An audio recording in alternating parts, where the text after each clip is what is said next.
Sabari railway fund അനുവദിക്കുന്നതുമായി ബന്ധപ്പെട്ടുള്ള നിർണായക കിഫ്ബി യോഗം ഇന്ന് നടക്കും. കിഫ്ബി ഡയറക്ടർ ബോർഡ് യോഗം പരിഗണിക്കുന്നത് പ്രതീക്ഷയോടെയാണ് കിഴക്കൻ മേഖലയിലെ ആളുകൾ കാത്തിരിക്കുന്നത്.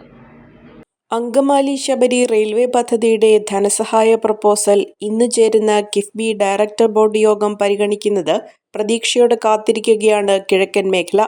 പദ്ധതിയുടെ പുതുക്കിയ എസ്റ്റിമേറ്റും സാമ്പത്തിക ബാധ്യത പങ്കിടലും സംബന്ധിച്ച നിർണായക തീരുമാനങ്ങൾ ഈ യോഗത്തിൽ ഉണ്ടാകുമെന്നാണ് സൂചന.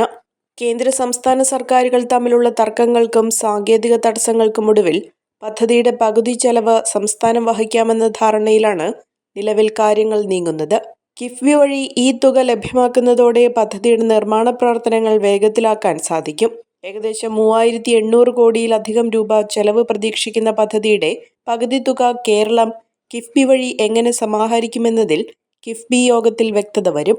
റെയിൽവേ വികസനത്തിനാവശ്യമായ ഭൂമി ഏറ്റെടുക്കുന്നതിനുള്ള സ്പെഷ്യൽ പർപ്പസ് വെഹിക്കിൾ രൂപീകരണവും ഫണ്ട് വിനിയോഗവും ചർച്ചയാകും. കാലടി, പെരുമ്പാവൂർ, കോതമംഗലം, മൂവാറ്റുപുഴ, പാല, കാഞ്ഞിരപ്പള്ളി വഴി എരുമേലിയിലെത്തുന്ന അലൈൻമെന്റിൽ വരുത്തേണ്ട ചെറിയ മാറ്റങ്ങളും യോഗം വിലയിരുത്തിയേക്കും.